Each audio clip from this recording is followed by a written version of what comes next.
पूर्णमिदं पूर्णात् पूर्णमुदच्यते पूर्णस्य पूर्णमादाय पूर्णमेवावशिष्यते।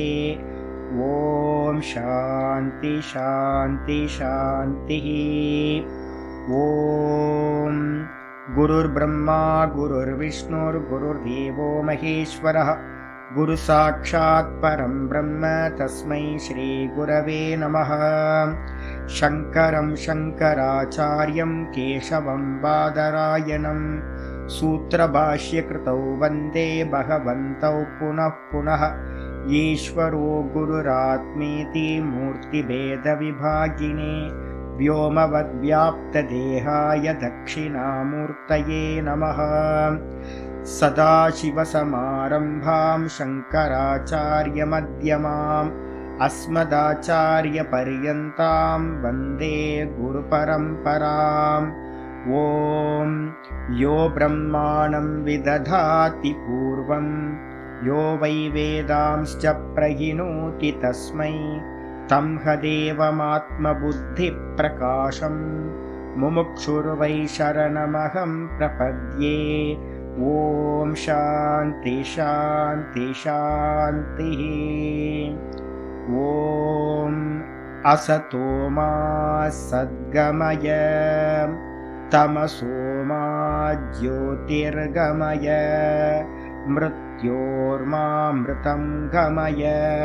ॐ शान्ति शान्ति शान्तिः।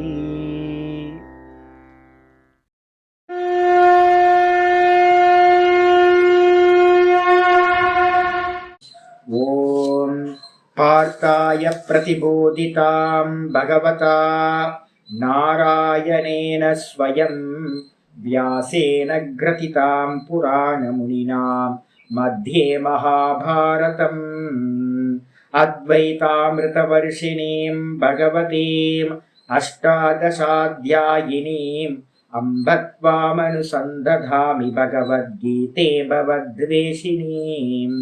नमोऽस्तु ते व्यासविशालबुद्धे पुल्लारविन्दाय तपत्रनेत्र येन त्वया भारततैलपूर्णः प्रज्वालितो ज्ञानमयप्रदीपः प्रपन्नपारिजाताय स्तोत्रवेत्रैकपाणये ज्ञानमुद्राय कृष्णाय गीतामृतदुहे नमः। सर्वोपनिषदो गावः दोग्धा गोपालनन्दनः पार्थो वत्ससुधीर्भोक्ता दुग्धं गीतामृतं महत्। वसुदेवसुतं देवं कंसचाणूरमर्दनं देवकी परमानन्दं कृष्णं वन्दे जगद्गुरुम्। भीष्मद्रोणतटां जयद्रथजलां गान्धारनीलोत्पलां शल्यग्राहवती कृपेण वहनी कर्णेन वेलाकुलाम् अश्वत्थामविकर्णघोरमखरां दुर्योधनावर्तिनीं सोत्तीर्णा खलु पाण्डवैरननदीं कैवर्तककेशवः पाराशर्यवचः सरोजममलं गीतार्थगन्धोत्कटं नानाख्यानककेसरं हरिकथा सम्बोधनाभूतितम्। लोके सज्जनषट्पदैरहरः पेपीयमानं मुदा भूयाद्भारतपङ्कजं कलिमलं प्रध्वंसिनः श्रेयसे। मूकं करोति वाचालं पङ्गुं लङ्घयते गिरिं यत्कृपातमहं वन्दे परमानन्दमाधवम्। यं ब्रह्मा वरुणेन्द्ररुद्रमरुतः स्तुन्वन्ति दिव्यैस्तवैः वेदैः साङ्गपदक्रमोपनिषदैः गायन्ति यं सामगाः ध्यानावस्थिततद्गतेन मनसा पश्यन्ति यं योगिनः यस्यान्तं न विदुः सुरासुरगणाः। देवाय तस्मै नमः देवाय तस्मै नमः। ॐ श्रीकृष्णाय परमात्मने नमः। श्रीकृष्ण कृष्ण कृष्ण। ஓம் நாராயண பரோ வியக்தாத் அண்டமவ்யக்த சம்பவம் அண்டஸ்யாந்தஸ்தினி லோகாஹ சப்தத்வீபாச்ச மீதினி. ஓம். எல்லாருக்கும் நமஸ்காரம். நம்ம பார்த்துக்கிட்டு இருக்கிறது பகவத்கீதையில 4வது சாப்டர், ஞான கர்ம சந்நியாச யோகம், ஞான யோகம்னு சொல்லலாம். இதுல முக்கியமான ஸ்லோகங்கள் ஆச்சாரியர் என்ன பண்ணியிருக்க, லட்சியத்தை பார்த்தீங்கன்னா சொல்லியாச்சு. லட்சியம் எது அப்படின்னு கேட்டீங்கன்னா 18வது ஸ்லோகத்திலிருந்து 24வது ஸ்லோகம் வரைக்கும் இருக்கிறது தான் லட்சியம். கருமத்தில அக்கருமத்தை பார்த்தல், அக்கருமத்தில் கருமத்தை பார்த்தல் அப்படின்னு 18வது ஸ்லோகத்துல ஆரம்பிச்சிருக்கு. அதுக்கப்புறம் 24வது ஸ்லோகத்துல பாத்தீங்கன்னா பிரம்மார்ப்பணம் பிரம்மஹவிதி அப்படின்னு சர்வத்தையும் பிரம்மமா பாவிக்கிறது சொல்லிச்சு. சொன்னதுக்கு பிறகு பாத்தீங்கன்னா அதை அட்டைன் பண்றதுக்கு நமக்கு சாதன சதுஷ்டயங்கள், நிறைய சாதனங்கள் தேவைப்படுது. அந்த கரண சுத்தி, அந்த அந்த கரண சுத்தி அடையிறதுக்காக பாத்தீங்கன்னா 12 யஜ்ஞங்கள் பாத்தீங்கன்னா மினிமமா 12 யஜ்ஞங்களை முக்கியமா சொன்னார்.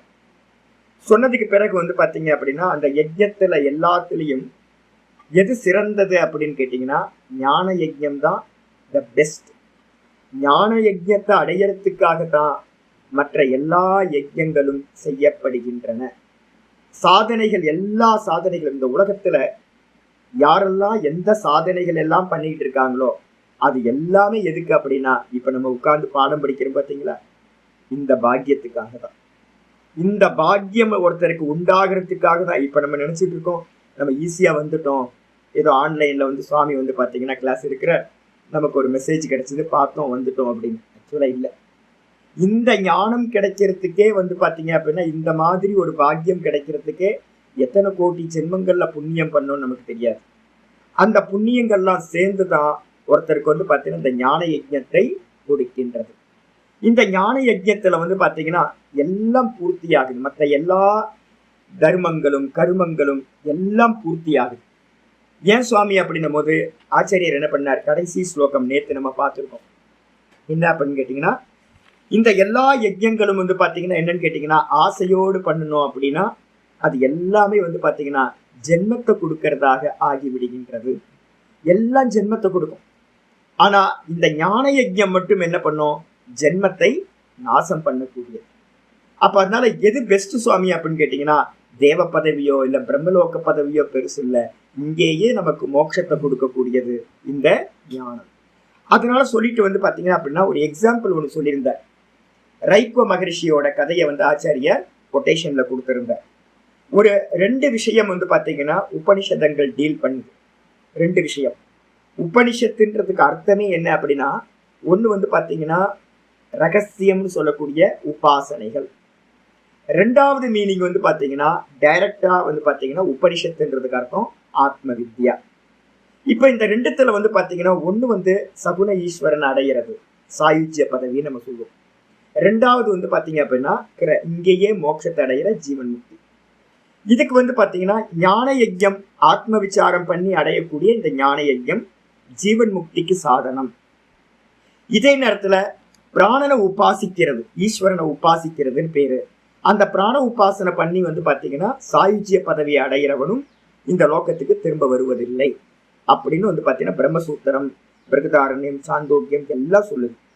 அப்ப என்ன அர்த்தம் அப்படின்னு கேட்டீங்கன்னா, இங்க ரைக்வ மகரிஷி என்ன பண்ணியிருக்காரு அப்படின்னா, பிராண வித்யாவை பாத்தீங்கன்னா அனுஷ்டானம் பண்ணவர்.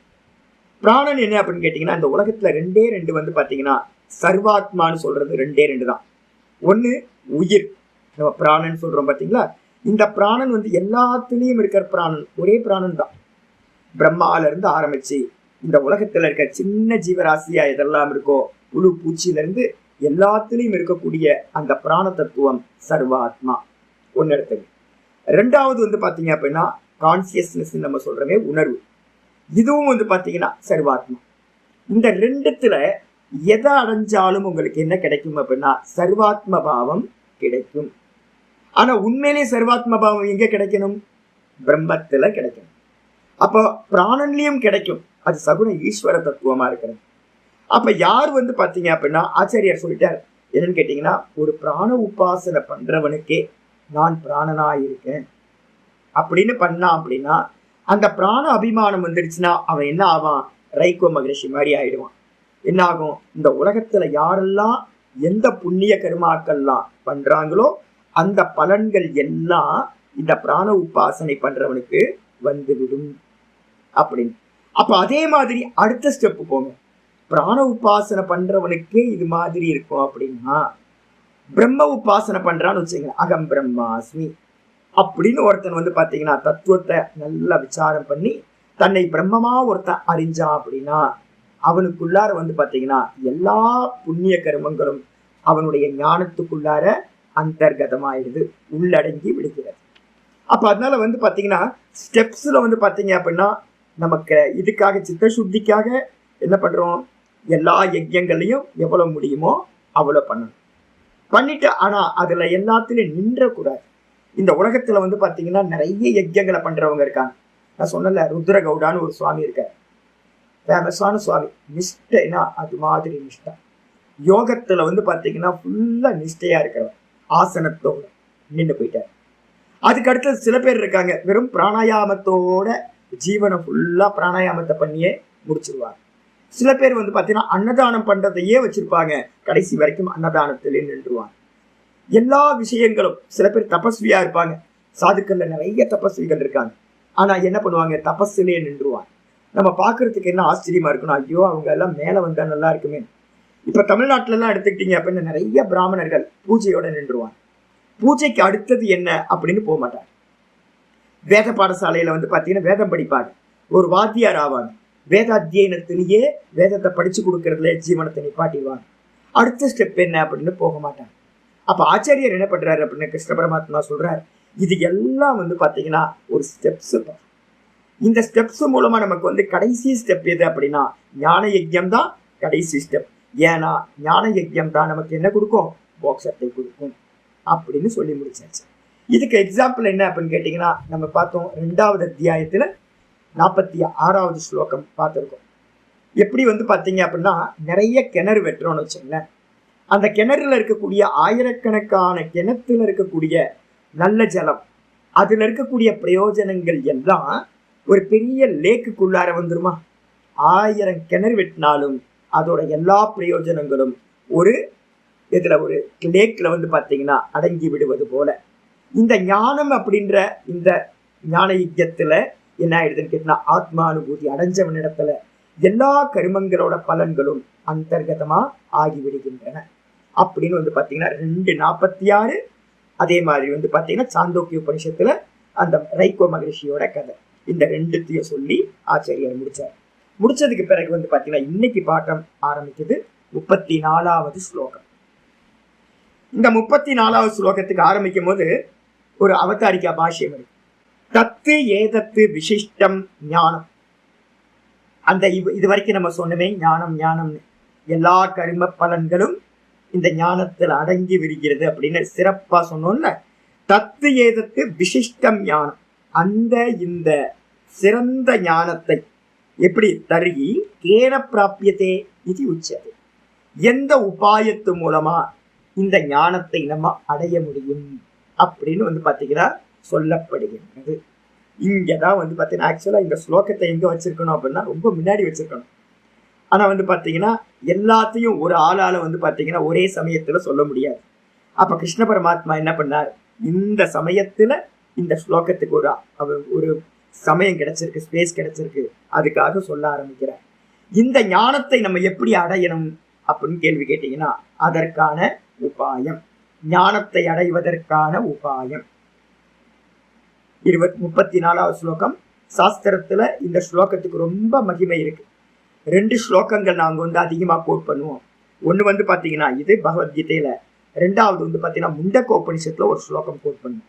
இந்த 2 ஸ்லோகமும் குருவை அடைதலை பத்தி பேசுது, ஞானத்தை அடைதலை பத்தி பேசுது. என்னன்னு பார்ப்போம். தத்வித்தி பிரணிபாதேன பரிப்ரஷ்னேன சேவையா உபதேக்ஷந்தி தே ஞானம் ஞானினஸ்தத்வதர்ஷினஹ தத்வித்தி பிரணிபாதேன பரிப்ரஷ்னேன சேவையாம் உபதேக்ஷந்தி தே ஞானம் ஞானினஸ்தத்வதர்ஷினஹ. தத்வித்தி பிரணிபாதேன. ஆச்சாரியர் பாத்தீங்கன்னா அருமையான ஸ்லோகம் ஆரம்பிக்கிற. தத்து வித்தி. தத்துன்ற சப்தம் எதை குறிக்குது அப்படின்னா அந்த ஆத்மாவை பற்றி, அந்த ஆத்மாவை குறிச்சு நீ என்ன பண்ண, வித்தி அறிந்து கொள்வாயாக, அந்த ஆத்மாவை அறிந்து கொள்வாயாக. தத்து வித்தி. வித்தினா என்ன அர்த்தம்? அறிந்து கொள்வாயாக. இது ஒரு உபதேசம். அப்ப ஒவ்வொரு உபதேசமா பண்ணிக்கிட்டே வரும். இதுல ஒரு முக்கியமான உபதேசம் தத்வித்தி, அதனை அறிவாயாக. சொன்னதுக்கு பிறகு எப்படி அறியணும்? எல்லாத்துலயும் பார்த்தீங்கன்னா கண்டிஷன் அப்ளைடு. எல்லா விஷயத்திலையுமே ஆச்சாரியர் சொல்றார் பிரணிபாதேன தத்வித்தி. முதல்ல பாத்தீங்கன்னா குருவை அடையணும். இங்க பாத்தீங்கன்னா குருவை அடையறத பத்தி சொல்லல. தத்வித்தி அப்படின்னா எப்படி பண்ணணும்? அறியணும்.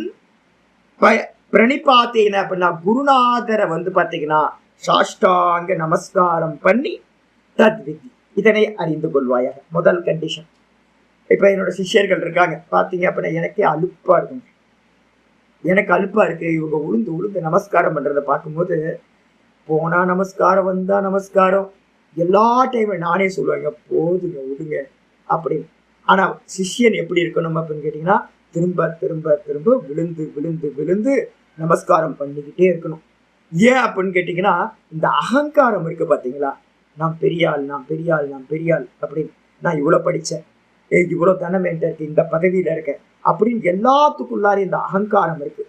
இந்த அகங்காரம் நாசமாகறதுக்காக குருநாதரை பாத்தீங்கன்னா திரும்ப திரும்ப திரும்ப என்ன பண்ணணும்? பிரணிபாதேன. பிரணிபாதம்னு என்ன அர்த்தம்? நன்றாக சாஷ்டாங்கமா விழுந்து நமஸ்காரம் பண்றது. பண்ணிட்டு கூட என்ன பண்ணணும்? பரிப்ரஷ்னேன. பரிப்ரஷ்னேன தத்வித்தி. ரெண்டாவது அது பாத்தீங்க அப்படின்னா நல்ல கேள்விகள் கேட்பது மூலமா வினயபாவத்தோட. பரிப்ரஷ்னம்ன்றதுக்கு அர்த்தம் நல்ல வினயபாவத்தோட, ஸ்ரத்தையோட, பக்தியோட கேள்விகள் கேட்பது மூலமா இதனை அறிந்து கொள்வாயாக. இரண்டாவது.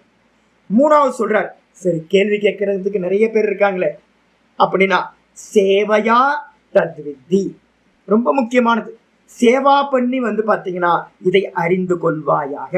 சுசுரூஷா அப்படின்னு சொல்லுவோம். அதுக்கு குருக்கு பாத்தீங்கன்னா ஹிதமா சேவைகளை பண்ணி இதை பாத்தீங்கன்னா நீ அறிந்து கொள்வாயாக. குரு பக்கத்துல இருக்கணுங்க. குரு பக்கத்துல இருந்தாதான் அனுகிரகம் கிடைக்கும். இப்ப பாருங்க, எனக்கு ஒரு நாதபிரம்ம பக்கத்துல இருக்கார். சுடுதண்ணி வெந்நீர் வச்சு பாதிலேயே வெந்நீர் வச்சு கொடுத்தாச்சு. எல்லா சேவையும் பண்ணணும் அப்படின்னா பக்கத்துல இருந்தா தானே சுசுரூஷா பண்ண முடியும். தூரத்துல இருந்தா சுசுரூஷா பண்ண முடியாது. ஏன் சுவாமி சுசுரூஷா தேவை அப்படின்னு கேட்டீங்கன்னா சேவான்றதுக்கு அர்த்தம் சுசுரூஷான்னு போட்டுக்கணும். ஸ்ரோத்தும் இச்சையா. எதுக்கு? சிரவணம் பண்றதுக்கு இச்சையினால பாத்தீங்கன்னா நீங்க பண்ணக்கூடிய சேவைக்கு பேரு சுசுரூஷான்னு பேர். ஸ்ரோத்தும் இச்சையா. நல்ல சிரவணம் பண்றதுக்கு இச்சையினால ஒரு சேவா பண்றோம் பாத்தீங்களா, அதுக்கு பேரு சுசுரூஷா அப்படின்னு பேர். அந்த சேவையை பண்ணி தத்வித்தி அதனை அறிந்து கொள்வாயாக. அது மட்டும் இல்ல, இதை பாத்தீங்கன்னா இந்த விதமா கண்டிஷனை நீங்க அப்ளை பண்ணினீங்கன்னா பிரணிபாதம், பரிப்ரஷ்னம், சேவையா, இந்த மூணுத்தையும் அப்ளை பண்ணீங்கன்னா ஞானிகள் என்ன பண்ணுவாங்க அப்படின்னா குருநாதர்கள் ரொம்ப பிரீத்தியாவாங்க. அந்த பிரீத்தி அடைந்தவர்கள் என்ன பண்றாங்கன்னா உபதேக்ஷந்தி தே ஞானம். தேனா உனக்கு ஞானத்தை உபதேக்ஷந்தி.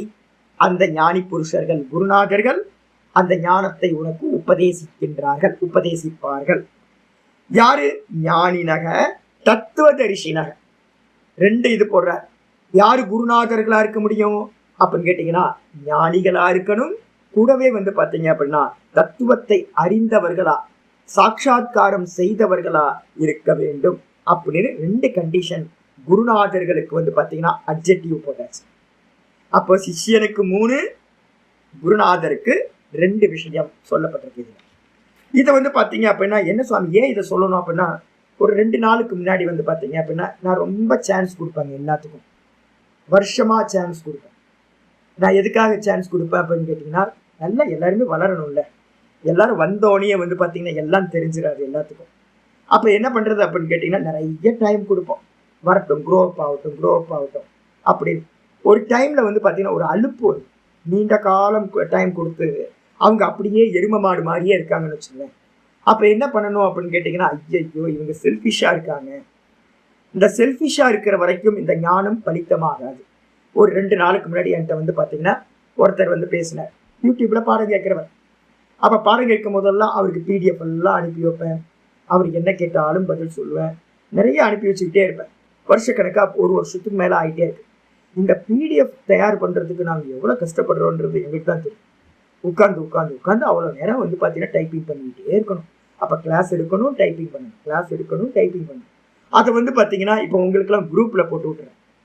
ஒரு குரூப்ல போட்டா போதும். இதே வந்து பாத்தீங்கன்னா நிறைய பேர் வெளியில இருந்து பாடம் கேட்கிறவங்க இருக்காது. அவங்களுக்கெல்லாம் செப்பரேட்டா ஒவ்வொருத்தருக்கும் அனுப்பணும். இது ஒரு தனி பிரயத்தனம். நிறைய பேர் மறந்துடுவேன் நான் அப்பப்போ. அப்ப அவங்க சொல்லுவாங்க, சாமி போடலை சாமி, எனக்கு வேணும். அப்புறம் திரும்ப கேட்பேன். ஆனா இதுல என்ன பிரச்சனை அப்படின்னு கேட்டீங்கன்னா, இப்ப நம்ம குரூப்ல இருக்கவங்க இருக்காங்க பாத்தீங்களா, நித்தியம் பாடத்துக்கு வரீங்கல்ல, ஒரு டிசிப்ளின் இருக்குல்ல, நித்தியம் பாடத்துக்கு வரீங்க, ஒரு தபஸ் நடக்குது. குரு சேவையா நீங்க எல்லாரும் ஏதோ ஒன்று எனக்கு வந்து பாத்தீங்கன்னா பண்ணிட்டு இருக்கீங்க. அப்ப குரு சேவையும் இருக்கு, தபஸும் இருக்கு, நல்ல ரெகுலரா பாடத்துக்கு வரீங்க. அப்ப நமக்கு என்ன இருக்கும், சொல்றதுக்கு வந்து பாத்தீங்கன்னா நல்ல இச்சை இருக்கும். ஆனா நிறைய பேர் என்ன பண்ணுவாங்க, யூடியூப்ல வந்து வசதிக்கு ஏற்ற மாதிரி டைம்ல கேட்டுக்கிட்டு எந்த ஒரு சேவையும் பண்ணாதவங்க நிறைய பேர் இருக்காங்க. அப்ப என்ன ஆகும் அப்படின்னு கேட்டீங்கன்னா, ஐயோ இது என்ன மிஸ்யூஸ் பண்றாங்களே. ஏன்னா வைத்தியனுக்கும் குருநாதருக்கும் ஜோசியனுக்கும் நீங்க வந்து பாத்தீங்கன்னா தட்சணை கொடுக்காம அதை கிரகணம் பண்ணினீங்கன்னா அது வேலை செய்யாது. ரொம்ப சிம்பிளான இது. இதெல்லாம் வந்து பாத்தீங்கன்னா சின்ன வயசுல இருந்தே சொல்லி தருவாங்க. எது கத்துக்கிறதா இருந்தாலும் ஒரு தட்சணையை வச்சு வந்து பாத்தீங்கன்னா இந்த வித்யாவை எடுக்கணும். இல்லைன்னா இந்த வித்யா என்ன ஆயிடும், திருட்டு பண்ற மாதிரி ஆயிடும், வித்யாவை திருடுற மாதிரி ஆயிடும். அதனால ஒரு 2 நாளுக்கு முன்னாடி ஒருத்தர் நான் வந்து பாத்தீங்கன்னா கடுமையா பேசிட்டேன். என்னாச்சு, நீங்க என்ன உங்களுக்கு இவ்வளவு சமயம் கொடுக்குறோம், எந்த ஒரு நீங்க பக்தரா இருந்து நிறைய சேவாபாவியா இருந்தீங்கன்னா சூப்பர். எனக்கு நிறைய பேர் வந்து பாத்தீங்கன்னா நல்ல ரொம்ப லோ கிளாஸ் பீப்புள்லாம் கூட எனக்கு சிஷியர்களா இருக்காங்க. ஆனா வந்து பாத்தீங்கன்னா யாரும் வந்து பாத்தீங்கன்னா சொல்றேன்ல, 2 வாழைப்பழத்தை கொடுக்குற சிஷியர்கள் இருக்காங்க.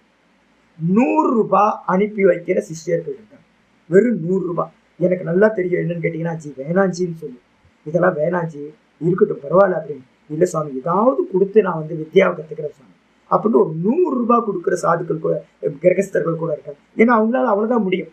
10,000 ரூபாய் கொடுத்து வித்யாவை கிரகணம் பண்றவங்களும் இருக்காங்க, 100 ரூபாய் கொடுத்து கிரகணம் பண்றவங்களும் இருக்காங்க, 2 வாழைப்பழத்தை கொடுத்து என்ன பண்றாங்க, வித்யாவை கிரகணம் பண்றவங்களும் இருக்காங்க. இங்க வந்து பாத்தீங்கன்னா விஷயம் என்ன அப்படின்னா, எவ்வளவு கொடுக்குறோன்றது முக்கியம் இல்லை, என்ன பாவத்தோட என்ன ஸ்ரத்தையோட அன்போட கொடுக்குறோன்றது முக்கியம். அப்ப சின்னதா ஏதாவது கொடுத்தாவது இந்த குருநாதர்கிட்ட வந்து பாத்தீங்கன்னா பிரீத்தியை உண்டு பண்ணி அவர் மூலமா வந்து பாத்தீங்கன்னா நமக்கு என்ன பண்ணணும், அந்த வித்யாவை கிரகணம் பண்ணணும். அப்ப அதனால வந்து பாத்தீங்கன்னா சேவா பாவம் என்ன இருக்கணும், முதல் ஸ்டெப் என்ன சொல்லியிருக்கோம், குரு உபசதனம் அப்படின்னு ஒரு பேர். இப்ப நிறைய பேர் இருக்கீங்க, என்ன இது வரைக்கும் யாரும் வந்து பார்க்கவே இல்லை நிறைய பேர். நானும் வந்து பாத்தீங்கன்னா சரி வருஷங்கள் போட்டோம் அப்படின்னு. ஆனா ஆஸ்திரேலியா போவீங்க, அண்டார்டிகா போவீங்க, முடிச்சா சொர்க்கத்துக்கு கூட போயிட்டு வருவீங்க. ஆனா வந்து பாத்தீங்க அப்படின்னா, ஐயோ நமக்கு பாடம் சொல்லி தராரு, அந்த குருநாதரை போய் ஒரு நமஸ்காரம் பண்ணிட்டு வருவோம். நீங்க நமஸ்காரம் பண்றதுனால எனக்கு ஏதாவது இருக்கா என்ன, ஏதாவது எனக்கு மோட்சத்துல வந்து பாத்தீங்கன்னா ஒரு 10 மார்க் அப்படின்னு எனக்கு கிரேஸ் மார்க் ஏதாவது பகவான் கொடுப்பாரு என்ன, அதெல்லாம் கொடுக்க மாட்டார். இது முறை. அப்ப குருநாதர் வந்து பாத்தீங்கன்னா முறையா வந்து பாத்தீங்கன்னா நமஸ்காரம் பண்ணி அதுக்கு விதி விதானங்கள்லாம் சொல்லப்பட்டிருக்கு. ஒரு 16 சமித்தை எடுத்து கட்டி நல்ல வஸ்திரத்தை வச்சு கொஞ்சம் பழங்கள் வச்சு நல்ல புஷ்பங்கள் வச்சு ஒரு தட்சணையை வச்சு சுவாமிகிட்ட வந்து பாத்தீங்கன்னா கொடுத்து, சுவாமி அப்படி நமஸ்காரம் பண்ணி சாஷ்டாங்கமா விழுந்து, நான் உங்கள்கிட்ட பாடம் படிக்கிறேன் சுவாமி, எனக்கு வந்து இந்த ஞானத்தை கொடுங்க அப்படின்னு வினயபாவத்தோட கேட்டுக்கிறது. இதுக்கு பேர் வந்து பாத்தீங்கன்னா குரு உபசதனம் அப்படின்னு பேர். அப்ப அந்த குரு உபசதனத்தை பண்ணிக்கிட்டு தான் வந்து பாத்தீங்கன்னா பாடத்தை ஆரம்பிக்கணும். யாராவது பண்ணாம இருந்தீங்கன்னா எவ்வளவு சீக்கிரம் முடியுமோ அதை பண்ணிக்கணும். இல்ல சுவாமி குருவே வேணாம் சாமி, பரவாயில்ல இருந்தது, ஆனா ஞானம் பண்ணித்தமாகாது. இப்போ குரு உபசதனம் சொல்லியாச்சு. குரு உபசதனம் சொன்னதுக்கு பிறகு குருநாதர் பக்கத்துல வரணும்.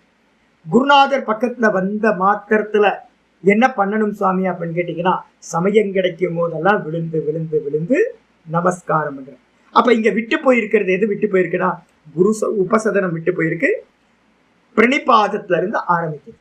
பிரணிபாதத்தை பண்ணிக்கிட்டே இருக்கிறது. கூடவே வந்து பாத்தீங்கன்னா எதையாவது கேள்வி கேட்கறது. ஏகப்பட்ட கேள்வி. ஊர்ல இருக்கிறதெல்லாம், சாமி உங்க அப்பா எங்க சாமி இருந்தார், உங்க அம்மா எங்க இருந்து சாமி, ஐயோ அப்பாவோட அம்மாவோட எல்லாத்தையும் விட்டுதான் சன்னியாசம் வந்திருக்கும். ஓ ஊர் என்ன, குலம் என்ன, கோத்திரம் என்ன, நதி மூலத்தையும் ரிஷி மூலத்தையும் பார்க்காதன்னு சொல்லியிருக்கு. ஆனா எல்லாரும் வந்து பாத்தீங்கன்னா சொந்த ஊர் எது சாமி, சொந்த தேசம் எது, நம்ம ஊரா, நம்ம ஊர் பக்கத்து ஊரா, உடனே வந்து பாத்தீங்கன்னா ஐடென்டிஃபை பண்ணிக்கிறதுக்காக கேட்கறது. இதெல்லாம் குருநாதர்கிட்ட வந்து பாத்தீங்கன்னா என்ன கேள்வி சுவாமி கேட்கணும் அப்படின்னு கேட்டீங்கன்னா, ஆச்சாரியர் வந்து பாத்தீங்கன்னா வேக சூடாமணியில ஒரு ஸ்லோகம் சொல்றாரு. குருநாதர்கிட்ட வந்து பாத்தீங்கன்னா ஊர்கதை உலகத்து கதையெல்லாம் கேட்கக்கூடாது. அப்ப எதை கேட்கணும் அப்படின்னா, கோநாமபந்த கதையே கதம் ஏஷ ஆகதா. வேக சூடாமணியில 49வது ஸ்லோகம் ஆச்சாரியர் சொல்றார். நல்லா வந்து பாத்தீங்கன்னா சம்சாரத்துல தகிச்சுட்டு அவன் வந்து பாத்தீங்கன்னா குருநாதர்கிட்ட வரான். குருநாதர்கிட்ட வந்த மாத்திரத்துல அவன் கேள்வி கேட்கிறான், கோநாம பந்தா. சுவாமி இந்த சம்சார பந்தம் அப்படின்னு நம்ம சொல்றோமே அது என்ன, நான் ரொம்ப கஷ்டப்படுறேன் சுவாமி, இந்த சம்சாரம்னா என்ன சுவாமி அப்படின்னு கேட்கிறேன். அதுக்கப்புறம் கதம் ஏஷ ஆகத்தக, சுவாமி இந்த சம்சாரம் எப்ப சாமி என்ன பிடிச்சது, எப்ப சாமி இது ஆரம்பிச்சது இந்த சம்சாரம், நான் அஜ்ஞானியா எப்ப சுவாமி ஆன அப்படின்னு வந்து பாத்தீங்கன்னா 2வது கேள்வி. கதம் பிரதிஷ்டாசிய கதம் விமோக்ஷ, இந்த சம்சாரம் எங்க சுவாமி நிலை பெற்று இருக்கு, எஸ்டாப்ளிஷ் ஆயிருக்கு. இந்த சம்சாரத்துக்கு வந்து பாத்தீங்கன்னா ஏதாவது ஒரு ஆதாரம் வேணுமே சுவாமி, அந்த ஆதாரம் எது சுவாமி. அது மட்டும் இல்லாம இந்த சம்சாரத்தை வந்து பாத்தீங்கன்னா எப்படி சுவாமி நான் நாசம் பண்ணி மோட்சம் அடைகிறது, இந்த சம்சாரத்துல இருந்து விடுபடுவது எப்படி அப்படின்னு. கோ அசௌ அனாத்மா, அனாத்மா அனாத்மான்னு நிறைய பேர் சொல்றாங்களே சுவாமி, அந்த அனாத்மா மாயா மித்யா இதெல்லாம் என்ன சுவாமி. அது மட்டும் இல்ல பரமக கக ஆத்மா, அதுக்கு மேலா இருக்கக்கூடிய ஆத்மா ஆத்மான்னு சொல்றாங்களே சுவாமி, ஆத்மான என்ன சுவாமி அப்படின்னு. தயோகோ விவேக, இந்த ஆத்ம அனாத்ம விவேகத்தை பத்தி என்ன பண்றது, கதம் ஏத தூச்சதான், இதை எப்படி நீங்க சொல்லுவீங்க அப்படின்னு கேட்டு குருநாதர்கிட்ட தெரிந்து கொள்ள வேண்டும் அப்படின்னு வந்து பாத்தீங்கன்னா வேச்சுராமணியில சங்கரர் வந்து பாத்தீங்கன்னா சொல்றார். அப்ப குருநாதர்கிட்ட போய் வந்து பாத்தீங்கன்னா தேவையில்லாத விஷயத்த பேசாம குருநாதர்கிட்ட இருந்த ஆத்ம ஞானத்தை மட்டும் பேசி கேள்வி கேட்டு பதில வாங்கிக்கிறது. இதுதான் வந்து பாத்தீங்கன்னா பரிப்பிரஷ்ன. நிறைய பேர் வந்து பாத்தீங்கன்னா கேள்வி கேட்பாங்க. எனக்கு தெரியும் நிறைய பேர், நான் வருஷக்கணக்கா கொடுத்துருக்கேன். நிறைய பேர் கேள்வி மட்டும் கேட்பாங்க, என்னை பயன்படுத்திக்கிட்டே போவாங்க. ஒருத்தர் இருந்தார் திருவண்ணாமலையில, ஒருத்தர் இருந்தார் ஒரு ப்ரொஃபஸர், கெஸ்ட் லெக்சர், ப்ரொஃபஸர்ல கெஸ்ட் லெக்சரராக இருந்தார். அவர் என்ன பண்ணுவார் அப்படின்னு கேட்டிங்கன்னா, என்கிட்ட வருவார், வந்து பார்த்தீங்கன்னா நிறைய கொஸ்டின்ஸ் எல்லாம் கொண்டு வருவார். உட்காந்து 1 மணி நேரம் 2 மணி நேரம் அவருக்கு ஸ்பெண்ட் பண்ணுவார். அவர் எல்லாத்தையும் வாங்கிப்பார். வாங்கிக்கிட்டு என்ன பண்ணுவார், வேற வெளியில போய் வந்து பார்த்தீங்கன்னா கெஸ்ட் லெக்சரரா அங்கங்கே வந்து பார்த்தீங்கன்னா கிளாஸ் எடுத்துட்டு இருப்பார். எனக்கு இது ரொம்ப நாளாக தெரியாது. ஒரு 4-5 வருஷம் போனதுக்கு பிறகுதான் நான் நினச்சிக்கிட்டு இருந்தேன், இவர் நல்ல முமுட்சுவா இருக்கார், நல்ல கேள்விலாம் கேட்குறார் அப்படின்னு. கடைசியில தான் தெரிஞ்சது என்ன அப்படின்னு கேட்டிங்கன்னா, அவர் கேட்குற கேள்வி எல்லாம் எதுக்கு அப்படின்னா, அவர் போய் கிளாஸ் எடுக்கிறதுக்காக, லெக்சர் பண்ணுறதுக்காக என்கிட்ட இருந்து விஷயத்தெல்லாம் கலெக்ட் பண்ணுவார். இன்னொரு ஒரு சுவாமி இருந்தார். அவர் என்ன பண்ணுவார் அப்படின்னு கேட்டிங்கன்னா, ஒரு மேகசின்ல வந்து பார்த்தீங்கன்னா ஆர்டிக்கிள் எழுதுறாரு. அவர் என்ன பண்ணுவார், என்கிட்ட வந்து நல்லா கேள்வியெல்லாம் கேட்பார், நிறைய எழுதிப்பார். ஆனால் எதுக்காக அப்படின்னு கேட்டிங்கன்னா, தன்னோட மோட்சத்துக்காக இல்லை. எதுக்கு அப்படின்னா, அந்த மேகசின்ல வந்து பார்த்தீங்கன்னா ஆர்டிக்கிள் எழுதுறதுக்காக அவர் கேட்டுப்பார். இது தேவையா அப்படின்னு கேட்டிங்கன்னா, எல்லாம் தப்பான இது. அப்போ பரிப்பிரஷ்னம் எதுக்காக அப்படின்னா, தன்னுடைய சம்சாரம் நிவர்த்தி ஆகிறதுக்காக, தனக்காக வந்து பார்த்தீங்கன்னா தன்னோட மோட்சத்துக்காக கேள்வி கேட்க வேண்டும் சொல்லியாச்சு. நிறைய பேர் கேள்வி கேட்டாங்க. ஆனால் வந்து பார்த்தீங்கன்னா சேவா பண்ணாங்களா அப்படின்னா, சேவா நிறைய பேர் பண்ணலை. ஆல்மோஸ்ட் நான் ஒரு 20 வருஷத்துக்கு மேலே இதில் இருக்கேன். சேவை பண்ணி இந்த வித்யாவை எடுக்கிறவங்கன்னு பார்த்தீங்கன்னா ஒரு 10-15% தான் சேவை பண்ணி பாடத்திலேருந்து வித்யாவை எடுக்கிறவங்க. மீதி எல்லாம் வந்து பார்த்தீங்கன்னா ஃப்ரீ தான், எல்லாம் ஃப்ரீயாகவே எடுத்துக்கிட்டு இருக்கணும்னு நினைக்கிறவங்க. இந்த ஞானத்தையும் கூட வந்து பார்த்தீங்கன்னா ஃப்ரீயாக எடுக்கணும்னு நினைக்கிறாங்க. அப்போ அதனால தான் ஆச்சாரியர் சொல்கிறாரு, சேவையா தது வித்யா, சேவை பண்ணி கேள்வி கேட்டு அதனை அறிந்து கொள்ள வேண்டும் அப்படின்னு சொல்லியாச்சு. சரி, இந்த வித்யாவை வந்து பார்த்தீங்கன்னா எந்த விதமாக நம்ம எடுக்க முடியும் அப்படின்னா, வித்யா தீர்த்தானிஷட் அப்படின்னு ஒரு ஸ்லோகம் இருக்கு. வித்யா வந்து பாத்தீங்கன்னா எடுக்கிறதுக்கு 6 மெத்தட் வந்து பாத்தீங்கன்னா சாஸ்திரங்கள்ல சொல்லப்பட்டிருக்கு. என்னென்ன அப்படின்னு கேட்டீங்கன்னா, முதல் இந்த வித்யா வந்து பாத்தீங்கன்னா புத்திரனுக்கு கொடுக்கப்பட வேண்டும். முதல் ஆள் முன்னாடிலாம் ரிஷிமார்கள் யாருக்கு வித்யாவை கொடுத்தாங்க? ஸ்வேதகேத்துக்கு வந்து பாத்தீங்கன்னா அவங்க அப்பாவே வந்து பாத்தீங்கன்னா வித்யாவை கொடுத்தாரு. வியாசருக்கு வந்து பாத்தீங்கன்னா வியாசர் வந்து அவங்க பிள்ளைக்கு வந்து பாத்தீங்கன்னா சுகருக்கு அவரே உபதேசம் பண்ணார்.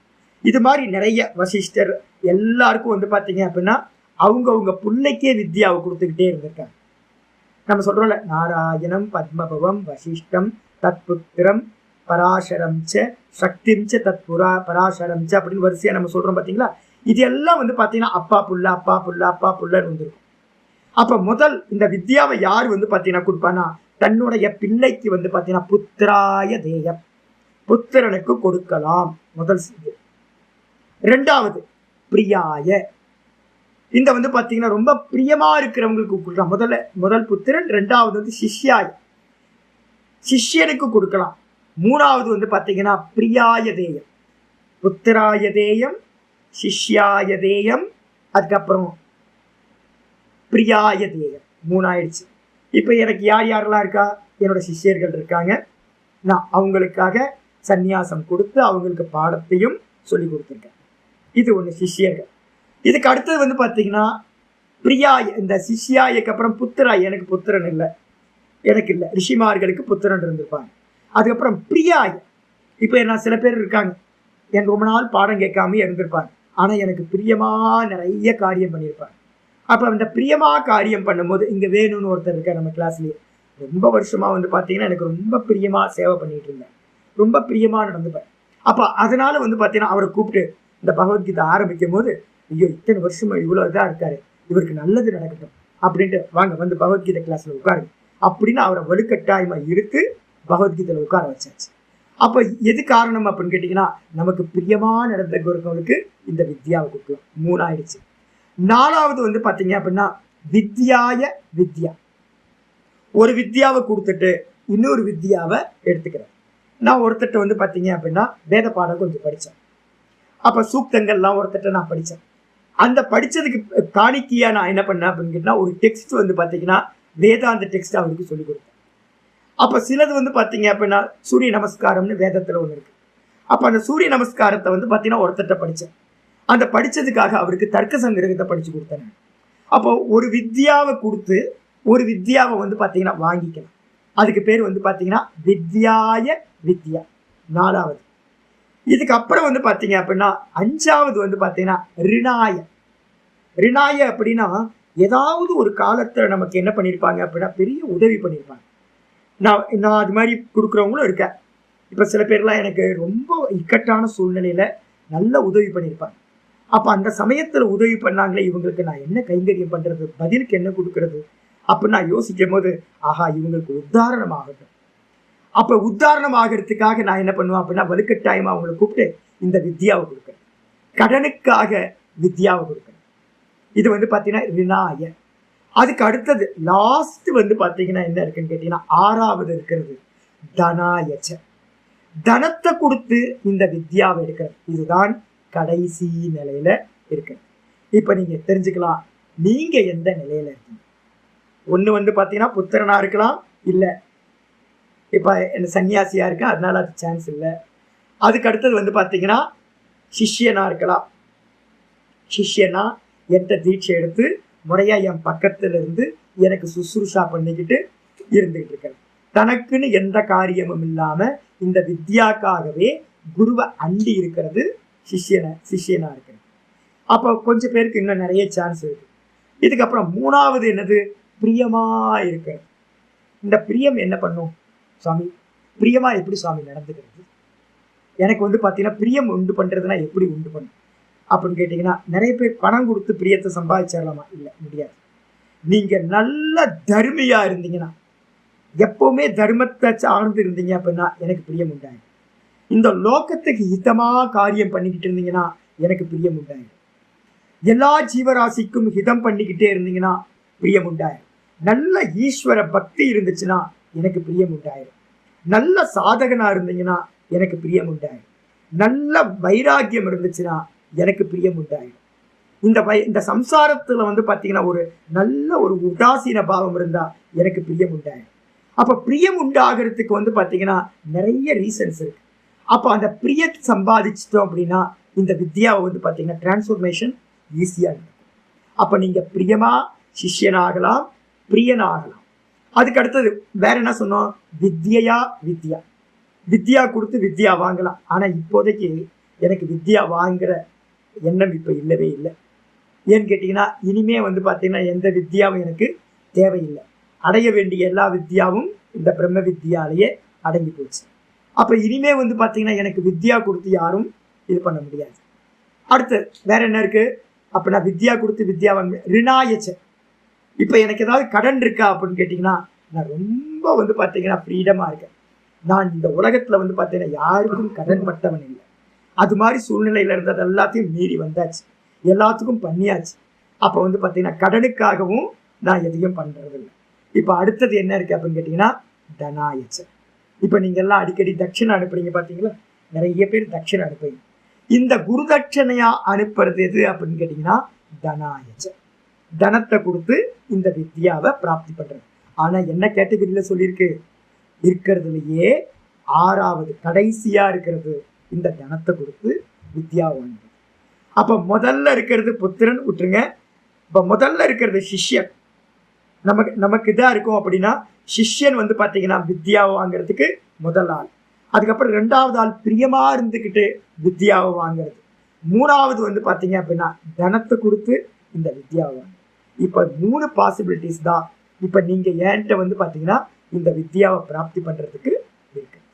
சிஷ்யனா இருக்கலாம், பிரியமா இருக்கலாம், அதுக்கப்புறம் தனத்தை கொடுத்து வித்யாவை. சரி, தனம் என்ன சுவாமி கொடுக்கறது? நிறைய பேருக்கு தனம்னா நிறைய பணம் கொடுக்கணும், நிறைய யதாசக்தி. நமக்குன்னு ஒரு சக்தி சாமர்த்தியம் ஒவ்வொருத்தருக்கும் கொடுத்துருக்கு. அப்ப இவர் வந்து பாத்தீங்கன்னா இவர் நம்ம பிருகதாரண்ய உபநிஷத்துல ஒரு வச்சனம் வச்சிருக்கு. யாரு? ஜனக மகாராஜா. மகாராஜான்றா எவ்வளவு பெரிய ஆளு. அவர் என்ன பண்றாருன்னா குருநாதருக்கு 1000 பொன் கொடுத்தேன் அப்படின்னு 1000 பொண்ணு 1000 பொண்ணு 1000 பொண்ணு கொஞ்சம் கேள்வி கேட்பார். ஒரு கேள்வி கேட்பார், அதுக்கு பதில் கிடைச்சோன்னே 1000 பொண்ணு கொடுத்தேன். அடுத்து ஒரு கேள்வி கேட்பார், அடுத்து 1000 பொண்ணு கொடுத்தேன். இதே மாதிரி அப்போ ஒவ்வொரு கேள்வி கேட்டு அவர் என்ன பண்றாரு அப்படின்னா 1000 பொண்ணு கொடுத்து 1000 பொண்ணு கொடுத்து 1000 பொண்ணு கொடுத்து மொத்த வித்யாவையும் வாங்கிடுவார். ரொம்ப டெக்னிக்கலா மொத்தமா கொடுத்துறல அப்படின்னு இல்லாம கேள்வி கேட்க கொடுத்துக்கிட்டே இருக்கிறது. சுவாமியை வந்து பாத்தீங்கன்னா மொத்தமா விலைக்கு வாங்கிடுறது. யாஜ்ஞவல்கிட்ட இருந்து வித்யா மொத்தத்தையும் கொடுத்துட்டு கடைசியில ஒரு சொல்லுவார், ஒரு வார்த்தைக்கு கடைசியில, என்னையும் கொடுத்தேன், என் ராஜ்யத்தையும் கொடுத்தேன். என்னையும் கொடுத்துட்டேன், என்னுடைய ராஜ்யத்தையும் கொடுத்துட்டேன், இனிமே கொடுக்கறதுக்கு எனக்கு ஒண்ணும் இல்லை சுவாமி அப்படின்னு சரணாகதி, குருவோட சரணாகதி பண்ற. இதுதான் வாஸ்தவத்துல வித்யாவை வந்து பாத்தீங்கன்னா கிரகணம் பண்றது. அதே யாஜ்ஞவல்கியர் வந்து பாத்தீங்க அப்படின்னா என்ன பண்ணிருப்பாரு அப்படின்னு கேட்டீங்கன்னா, ஒரு சமயத்துல யாஜ்ஞவல்கியர் வந்து பாத்தீங்க அப்படின்னா குருநாதரா இருக்கிற யாஜ்ஞவல்கியர் ஜனக மகாராஜாட்ட வந்து பாத்தீங்கன்னா அதுக்கு முன்னாடி ஒரு சமயத்துல போய் என்ன பண்ணிருப்பார்? விராட் உபாசனைக்கான ஒரு வித்யாவை வந்து கிரகணம் பண்ணியிருப்பார்.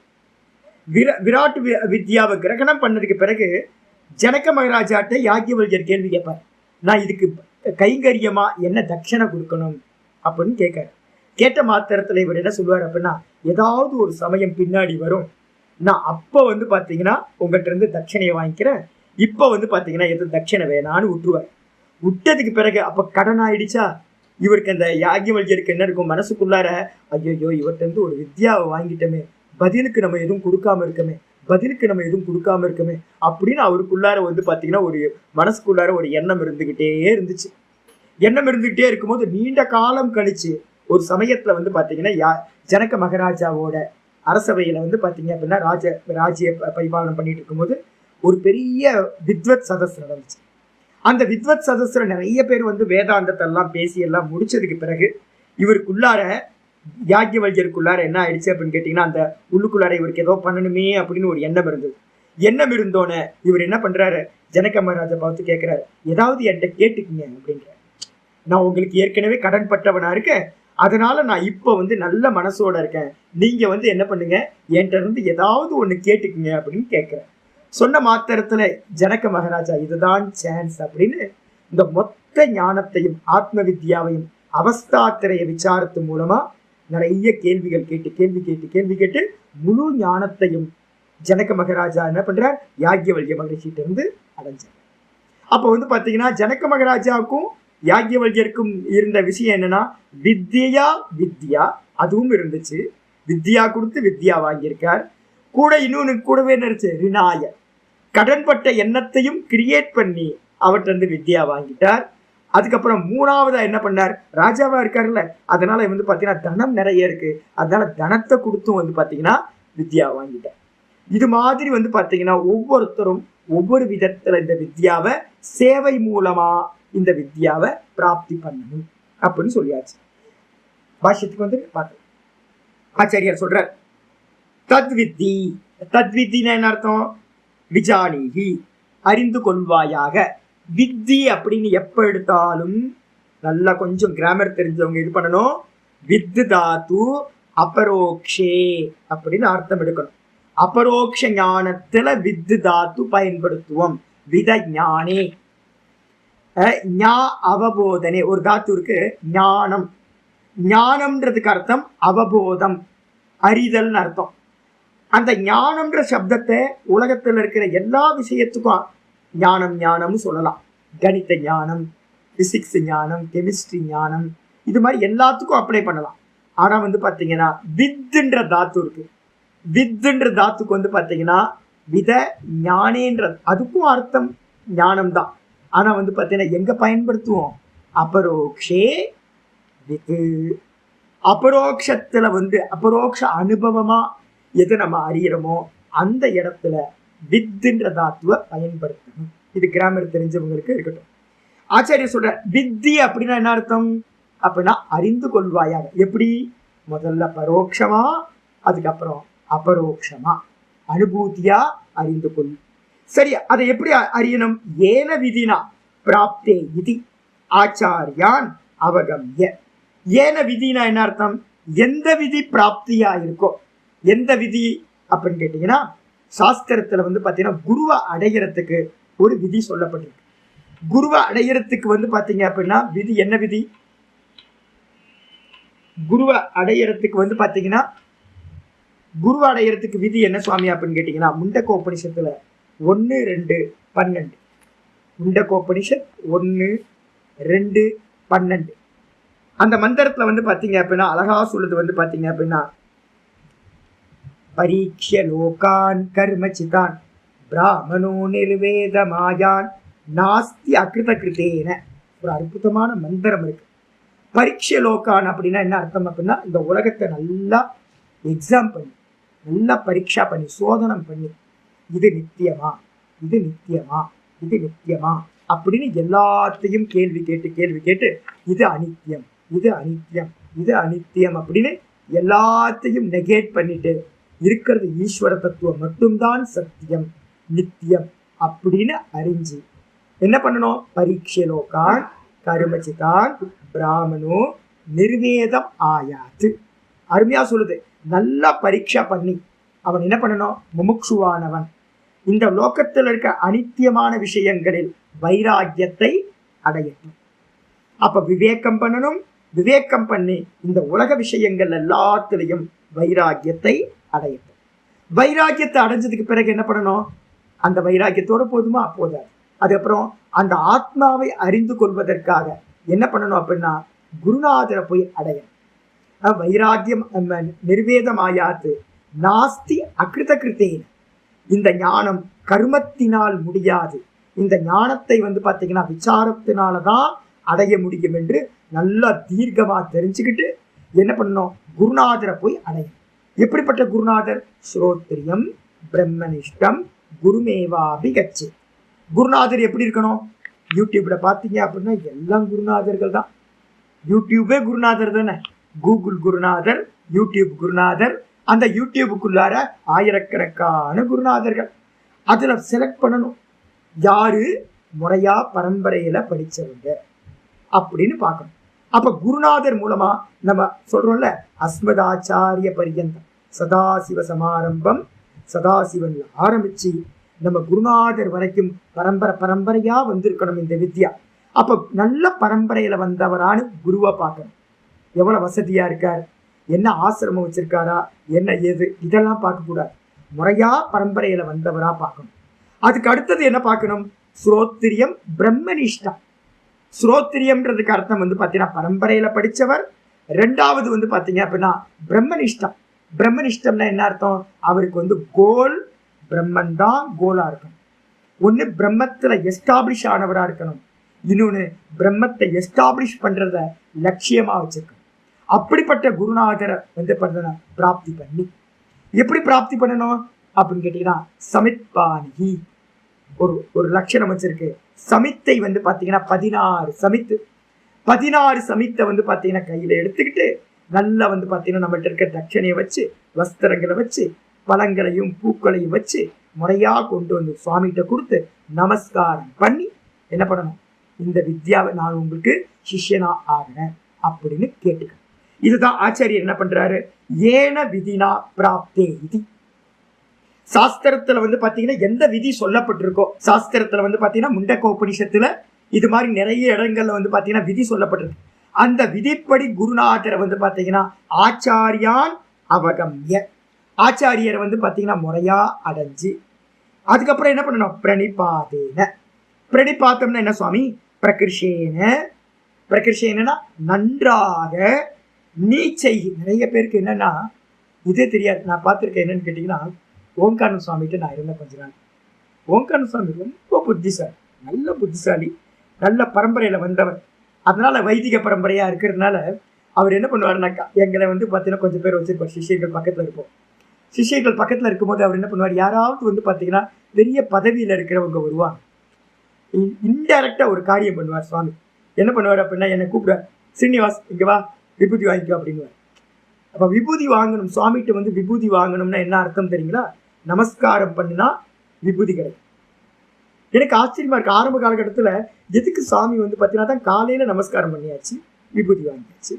அதுக்கப்புறம் ஒரு டைம் பாடம் முடியும் போது பாடம் நடக்குதா, அப்போ ஒரு நமஸ்காரம், அப்புறம் ராத்திரியில ஒரு நமஸ்காரம். காலையில ராத்திரியில போகும்போது 2 நமஸ்காரம் எப்பவுமே இருக்கும்.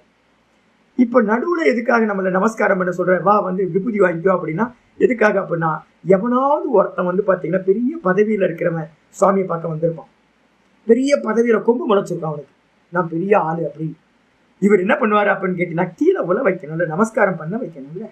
அவனுக்கு நமஸ்காரம் பண்றதுன்னா என்னன்னே தெரியாது. அப்ப என்ன பண்றது அப்படின்னா, நமஸ்காரம் யாராவது ஒருத்தர் பண்ணி காட்டினா அவனும் பண்ணுவான்.